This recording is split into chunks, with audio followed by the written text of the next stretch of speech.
we're back and better than ever. Um, yeah, man. And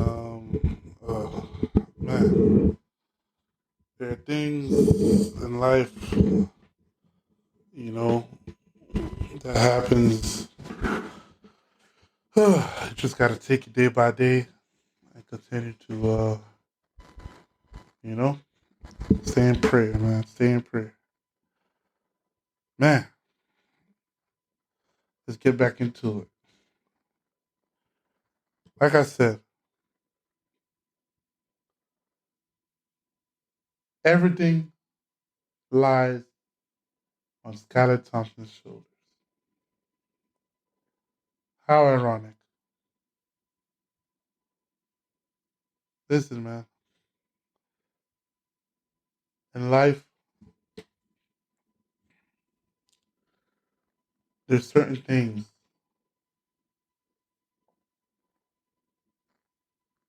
in life. This is what I realized in 2023 or 423 and 23. Everybody, there's certain things that there's certain things that you do in life or that you need to do in life. You don't take anything lightly in life, man. Don't take people lightly. Don't take whatever. If your wife tell you something, don't take it lightly. If if you get an advice from somebody about something, don't take it lightly. If you know if you feel like God is speaking to you about something that you need to do, or that you need to take importance in your life, don't take it lightly, because there will be a time where that little thing that you did a year from now, 10 months from now, is going to be what pushes you through whatever battle you go through a year from now or 2 years from now. And, you know, Skylar Thompson, he wasn't supposed to be on the team. You get what I'm saying? He was not supposed to be on the team. And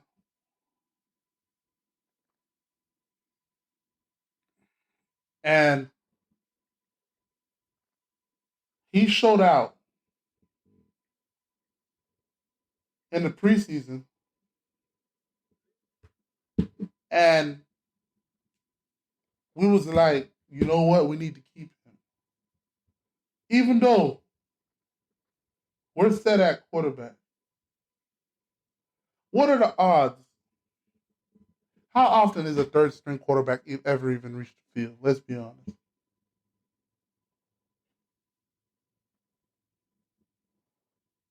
And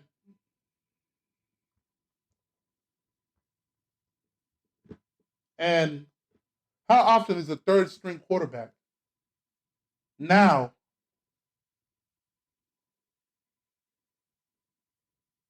depended upon to get you into the playoffs?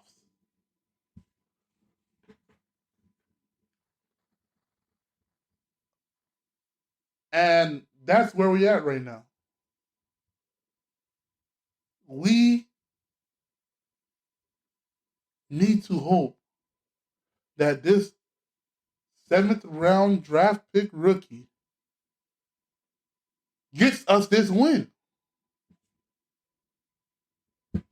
And who would have thunk it that the quarterback that was dazzling the preseason is the one quarterback that we're going to need to get us this win to make the playoffs. Wow.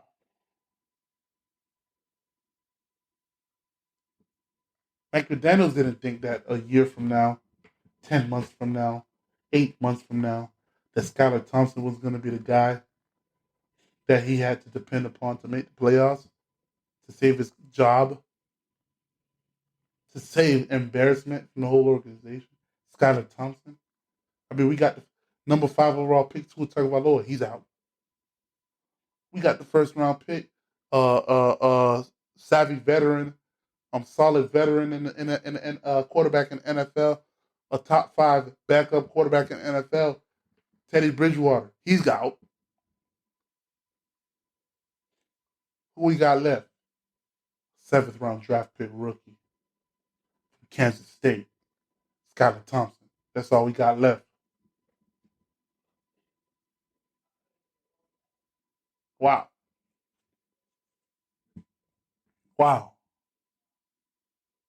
Wow. Can you believe it? Can you believe it? Well, believe it.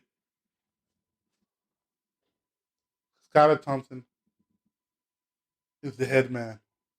He's getting all the first reps in the practice this week, and they signed Mike Glennon to be the backup, and Adrian Wilson is a receiver, but he also is an emergency backup QB as well, even though he's a receiver. But wow, this is our season, folks. There is a light at the end of the tunnel. This is going to be one hell of a game. Now, I've already told you that the worst case scenario has happened. I've now presented to you the best case scenario. The best case scenario is a 7th round draft pick rookie we didn't even know was going to make the team, propel us to a win against the Jets so we can make the playoffs. Shouts out to Billy.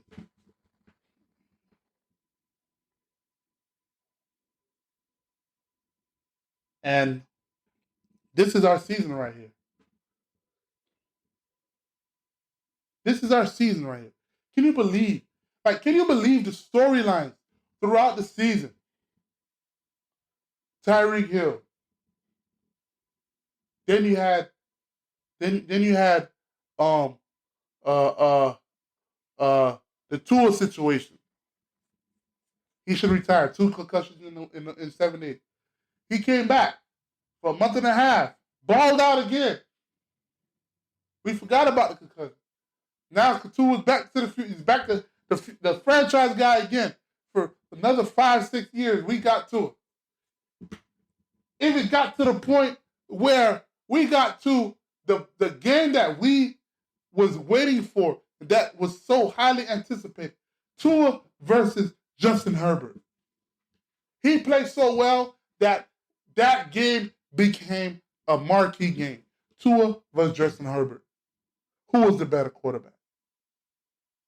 It got to that point. That's how well Tua was playing. Of course, Justin Herbert got the win. But we was in a good spot because we had a quarterback that everybody respected. Man, Miami finally started getting respect this year. I've never seen it. National media gave Miami so much respect the way they did this year. In my years of watching and following this team, we never got the respect that we did this year.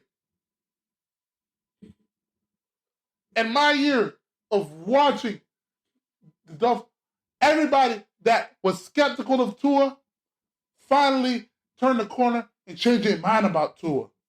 Do you know how hard that is, bro? Do you know how hard to get respect from national media about the Dolphins? Do you know how hard it was for people to change their minds about Tua? That's how high we was riding as a Dolphins, man. I felt like Jim Jones for a quick second. We fly high, no lie, and you know this. Ballin'. That's how high we was riding. As a Dolphin fan, as a Dolphin organization, I've never seen a season like this before. A season that went up, down, and up again, all the way to this highest point, to the point where now we lose 4 games in a row.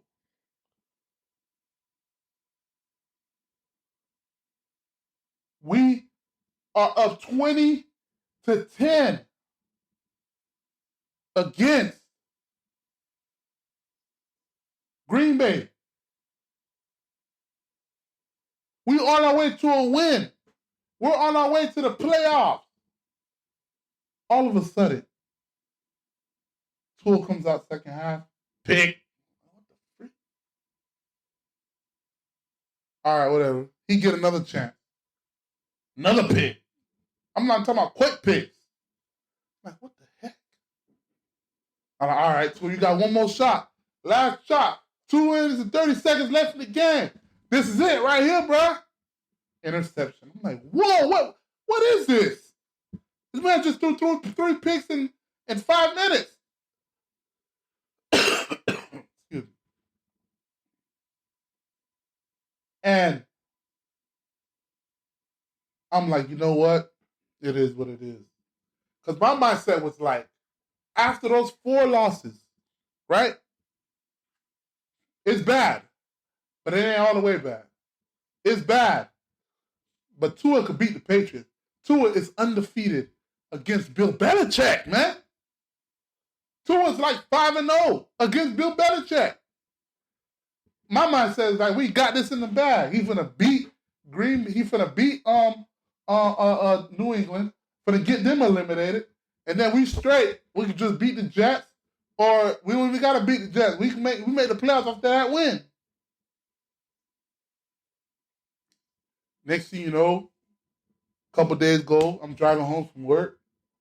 I get a notification from the phone while I'm driving home. Tua has been experiencing symptoms. He has entered concussion protocol. What? Wait, excuse me? What in the world just happened? Now, they said, wait. They say he's been experiencing symptoms, but it hasn't been diagnosed as a concussion yet. I'm like, oh, okay, so he might be good. He just has symptoms. All right. If you don't get diagnosed as a concussion, we still straight. A day and a half later, bloop, another notification. It has been confirmed Tua Tagovailoa has been diagnosed with a 3rd concussion. Oh, my God. Man. Worse. Gets worse, man. So now, we lost 4 in a row. Now the three interceptions are now validated. Now we understand why he had those 3 interceptions. He couldn't think. He had a concussion. And they showed the video when he had a concussion. He had it because he hit his head. They sacked him, and he hit his. I don't know how he go from the front and end up hitting his head from the back. I still don't. It don't make sense to me how you throwing the ball from the forward and he gets you. You end up on your back. It doesn't make sense to me, but it happened. Whatever. 20-10 when it happened. After that, he threw 3 straight picks. The man was woozy. Makes sense. So now, my mind said, like, you know what? This is horribly bad. But guess what? At least we got Teddy from the crib. Okay. It's time for Teddy to step up. And we knew Teddy time was going to come up eventually. All right. We here. Teddy time. All right. Cool. The game is going on. We up 14 or what? 6, 7? We straight. Next thing you know, this man threw a pick. Not only did he throw a pick, if I'm not mistaken, it was a pick 6. Not only was it a pick 6, if I'm not mistaken, he broke his finger on the same play. the worst gets worse. You can't make this stuff up, people. You cannot make this stuff up.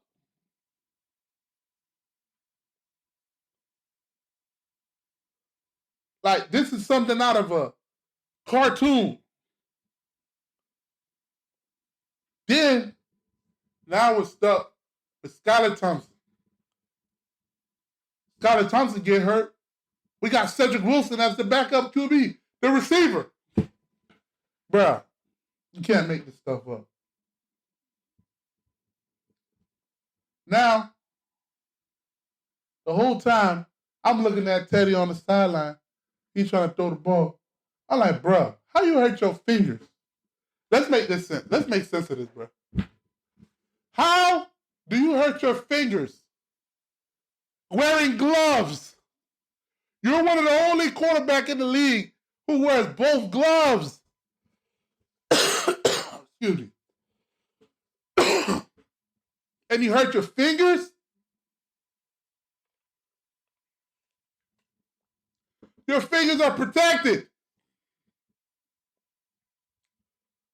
And he on the sideline. He trying to throw.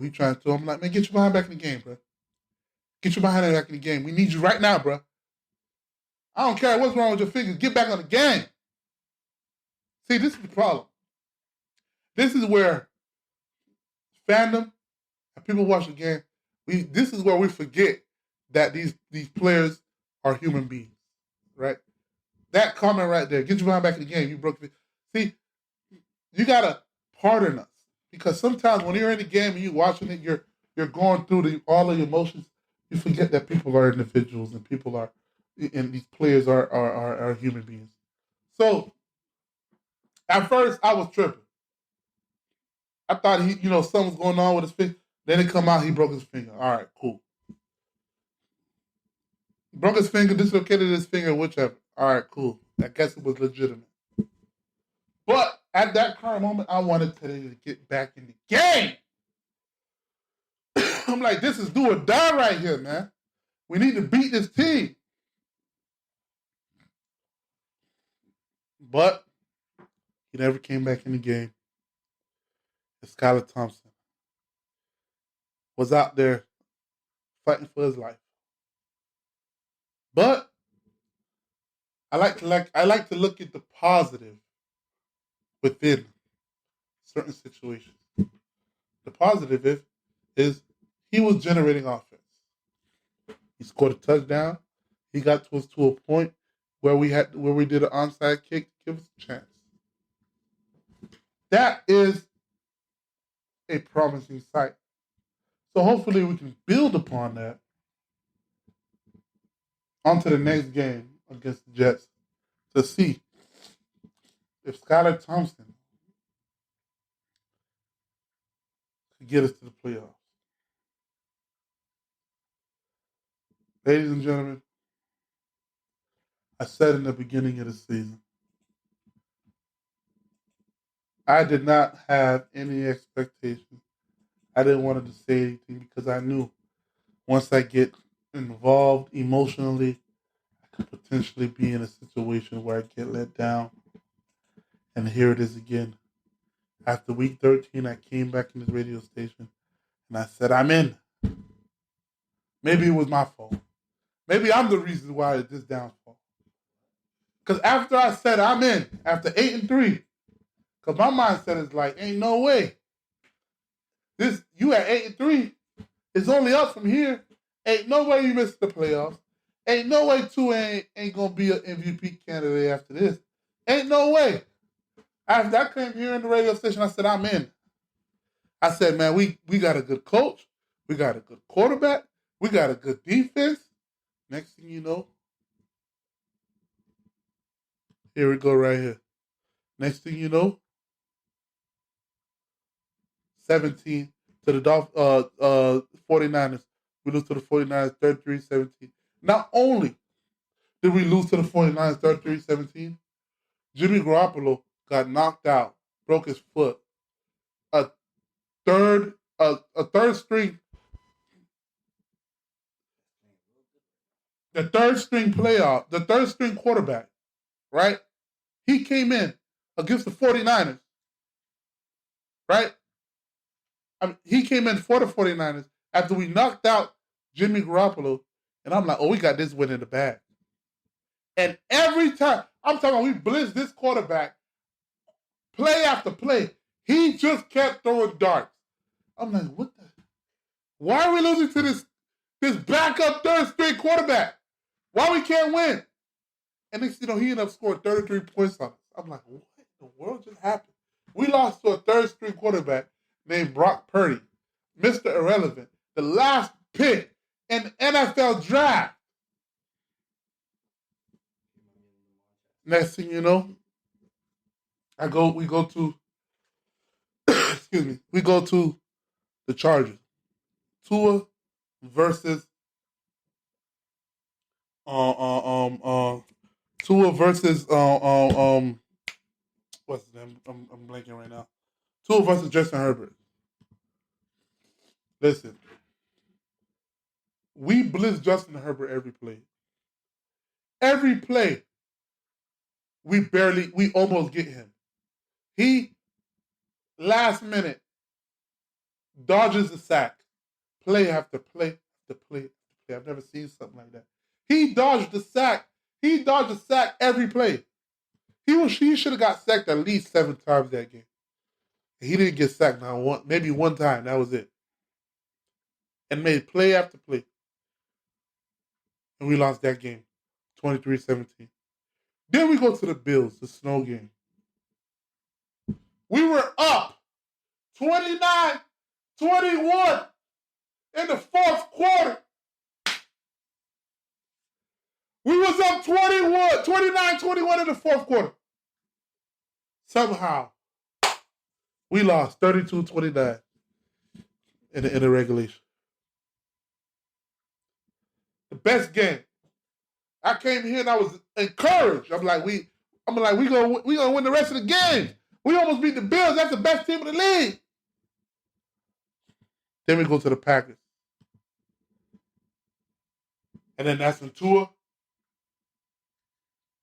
another concussion, and he's out. Then that's when Teddy comes in. No, it's not Teddy. Teddy didn't come in, but that wasn't the game. Tua, he was out. And they lost 26-20. Then the Patriots game, Teddy from the crib, his time to shine. He threw a pick six, being up 14-7. He threw a pick six, tied 14-14, and it went downhill after that. He didn't come back in the game. 4 games in a row. Maybe it was me. Billy said it is. Billy said I should have waited for the first game of the playoffs. Maybe I should have. Maybe I should have waited. Because the minute I was on board, it went downhill. Beginning of the season, I was hesitant. I said, no, I'm not going to root for anything. I'm not gonna have any expectations. I'm just gonna wait and see. You gotta show me. If you remember my other shows, I'll be like, man, you gotta show me, right? And they showed me. I thought they showed me. 8-3, top 3 MVP candidate. Tua, best defense. You traded for Bradley Chubb for the Denver Broncos.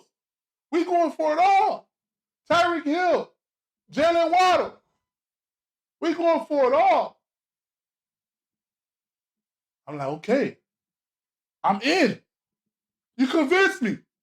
I'm in. Since then, 4 in a row out of the playoffs. 5 in a row out of the playoffs. We're out of the playoffs. Right? If the playoffs stopped right now, we'd be out. We need to be and now we are depending on a third string quarterback, Skylar Thompson, to guide us, to get us into the playoffs. What in the world? what in the world? What a change of events, bro. I've never seen something like that before, dog. Like I said this in the beginning. I just want consistency. Either we're consistently bad. I would have been okay. We went 4-11, 4-13 this year. At least we would have had a top 5 pick and stuff like that. I would have been okay with that.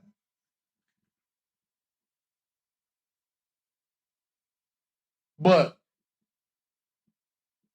to go 8-3 and now 8-8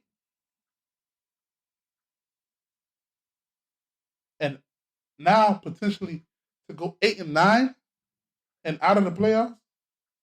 Now Mike McDaniel could possibly be fired. Now that's what they said. They said he might get fired at the end of the season if he don't make the playoffs. I'm talking about the best offense I've seen in years. Listen, they fired down Brian Flores. They can fire anybody. Listen, they could fire Brian Flores. Wasn't supposed to get fired, and he got fired. I don't see nothing. I don't put nothing past this organization. So now we go from that to Mike McDaniel possibly getting fired, and to Tua possibly being no longer playing in the NFL, and to Skylar Thompson being the one who we have to depend on to try to get into the playoffs. What a change of events. This is the worst case scenario. Worst case scenario is something that is unimaginable, impossible, something that is something that you think of could happen that could happen in whatever the worst possible situation that could happen in whatever situation you got going on, and it happening. But it's the worst case scenario because it's too outlandish for it to ever happen for real, and it happened.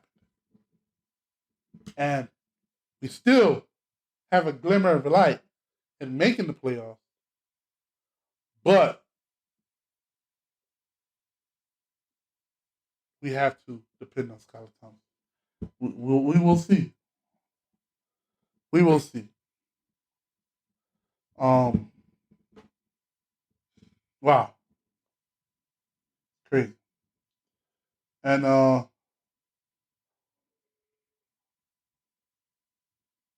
once again, you know,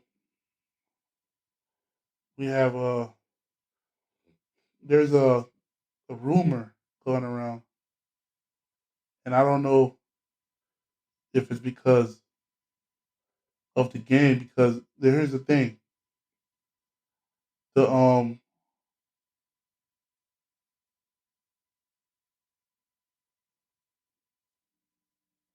here's the thing: the Bills and Bengals game. They don't know what's going to go on with that, right?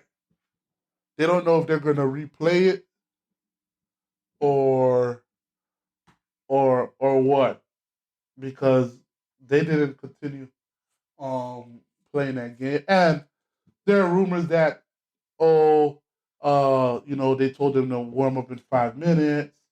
NFL denied those accusations and whatnot. I mean, somebody almost died on the field. How could you continue playing after that? It doesn't make sense.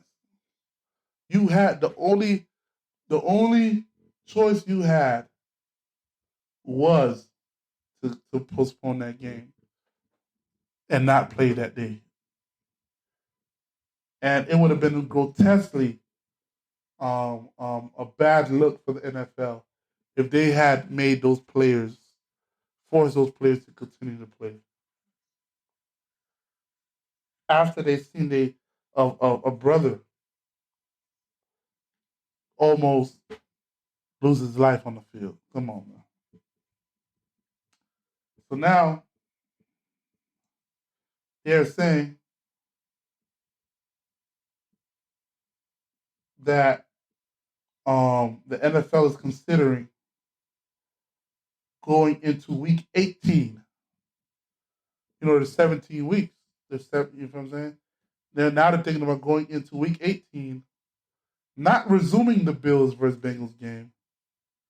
The league is still sorting out AFC seeding, and now they're thinking about you know how when because you know the Bills and the Chiefs, they were fighting that game. The Bills, it was very important for the Bills because they were trying to win that game against the Cincinnati Bengals to still be in the running for the number one overall seed. And you know the number one overall seed, they come with a bye week. They get a bye week, right? So that's what the Bills were still playing for when they were playing that Cincinnati game.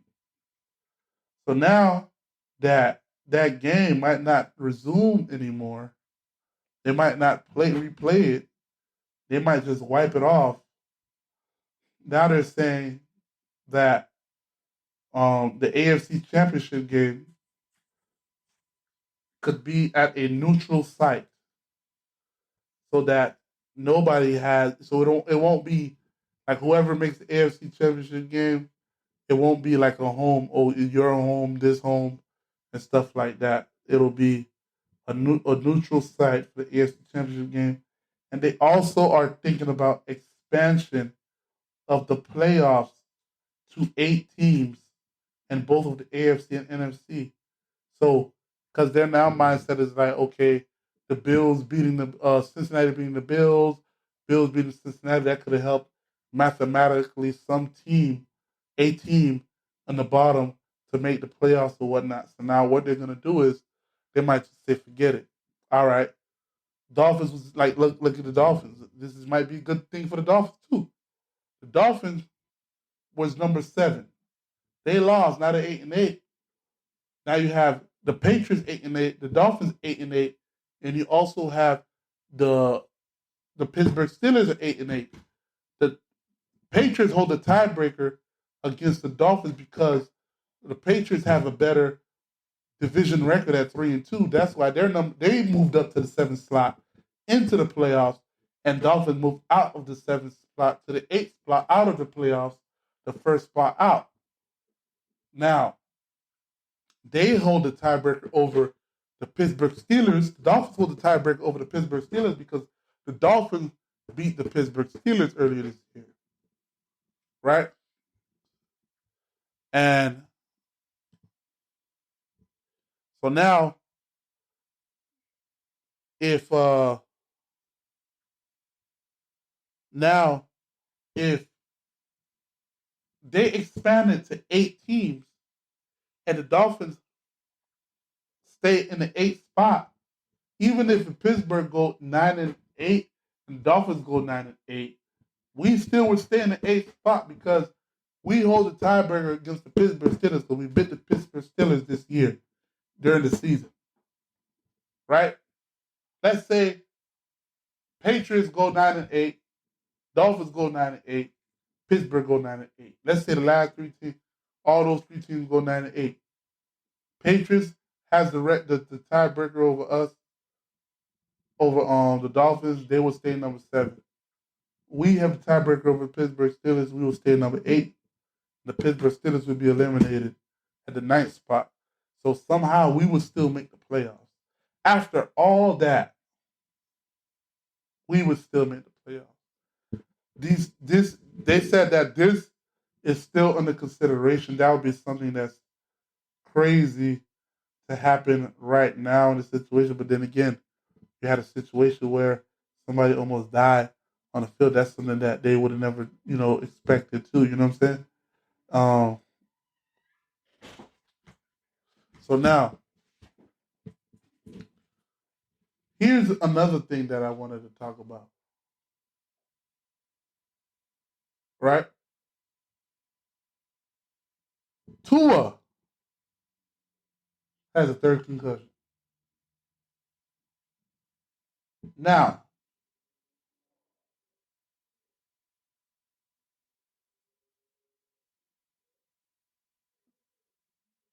now, the third concussion. All right. Let's say he gets cleared after receiving the third concussion. if we make the playoffs, even though he made a third concussion, if we make the playoffs, right?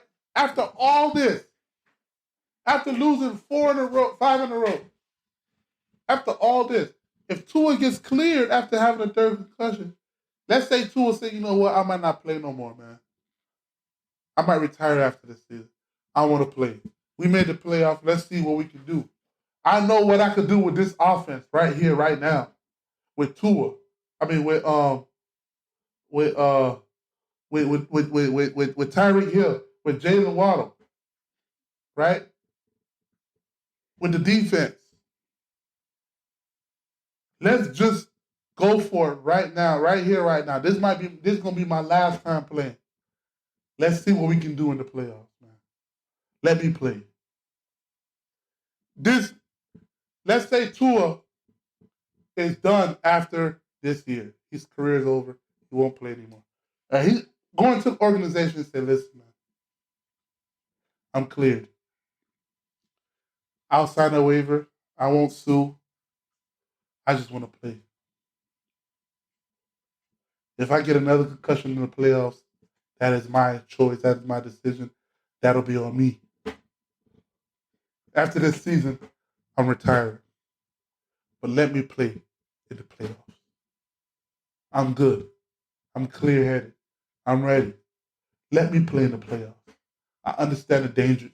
I understand I got 3 concussions in 3 months. Right? But I have played since I was elementary school to get to this point right here. This is the pinnacle of my playing career, of my playing life. I'm in a situation where I probably won't play no more. It won't be safe for me to play anymore. But this situation right here is too good to pass up. We can do something special in the playoffs. We could bring a championship to Miami. Let me play. After this, I'm done. I'm hanging them up. I'm 25 years old. 3 concussions in 3 months. 3 concussions in 3 months. It won't be good for me to continue playing because my health is at the forefront right now. But I understand if I get back in the playoffs, I could potentially get a 4th concussion. I'll live with that. But I don't want to move forward and throughout my life be like, what if? What if I came back with Tyreek and them boys and we went and rolled in the playoffs and see what we can do? What if?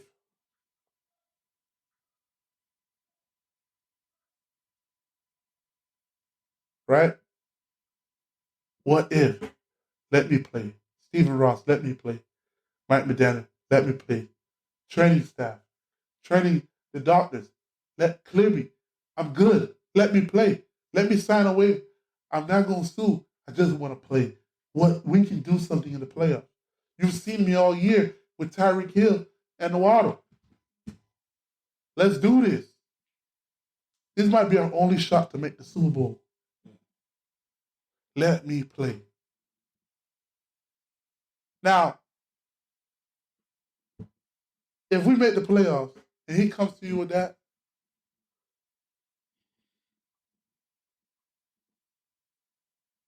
I don't know, man. People will say, man, that's insensitive. Is it? But I don't know. If he wants to play, let him play. But it might be too much negative PR.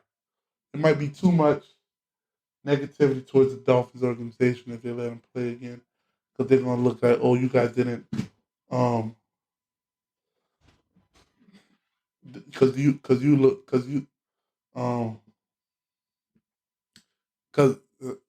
my wife's saying no, life is more important. He has a family. I guess you're right, man. I guess you're right. But man, you get to that point, you see how he play with Tua. I mean, with Tyreek Hill and Jalen Waddle throughout the season.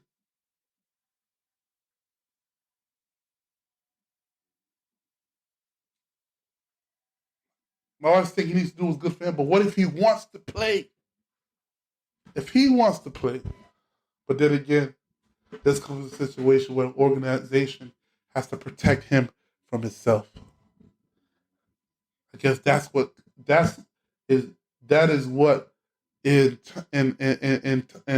turn um that is what it, this is what comes with being a leader, being a head coach, being administration, where you make the tough calls.